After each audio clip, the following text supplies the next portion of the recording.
Okay. May magpapatrabaho daw ka lights, mamayang gabi daw tatrabahoin, electrical.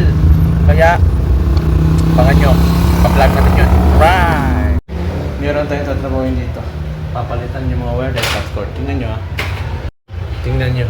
Flat cord yung wire sa outlet. Flat cord. Yan o. Puro yung flat cord splicing katita dyan. May outlet din dyan. Yan o. Kaya maglalagay tayo ng breaker dahil wala rin breaker dito. Diretso lang siya nag-splice din. Pambira. Wala pang splicing box, walang junction box, walang breaker.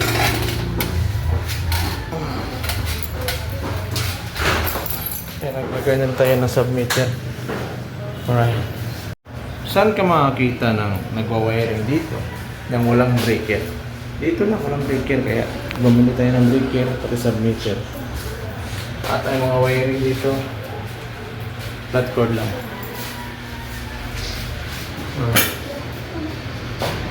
Ayusin natin ito. May aircon pa. Kaya naglagay rin tayo ng isa pang breaker sa aircon. Tara. Alright guys, ito na yung panibagong setup. Mayroon tayong breaker, submeter, outlet. Siyempre may outlet tayong binubuhay doon. Dito yan dati, transfer doon. So ang gagawin natin, may breaker na rin yung para sa aircon. Ito siya. Yan.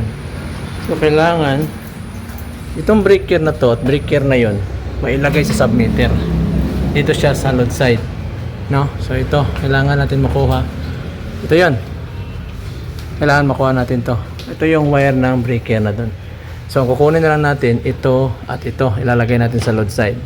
Dito ha, pakatandaan. Para ang kukunin na lang natin, magtatapon tayo ng mainline wire para mabuhay natin yung submeter.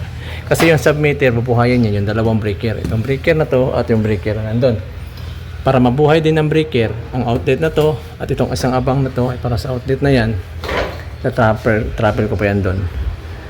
Mabuhay natin yung load side na makakarga ng mga safety breaker. At yung ating submeter, makakarga niya yung mga breaker. Okay, so ito lang yung mabuhayin natin. So yung line side nito sa taas, meron ding breaker sa pinaka main. Kaya na-off natin yung lighting nut dito. Alright, let's go.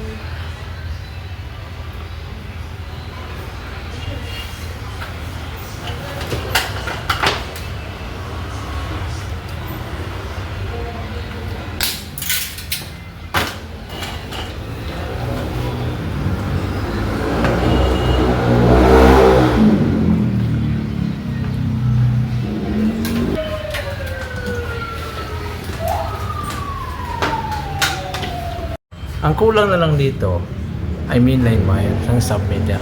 Tapos tayo dito, at meron na tayong abang na load side. Alright. Ayan na. Ito na yung para mainline. I-splice na natin sa live. Tanggalin natin yung flat cord. Flat cord yung wire kasi dati. So, ito yung papalit natin. Pambihirang wiring to. Okay.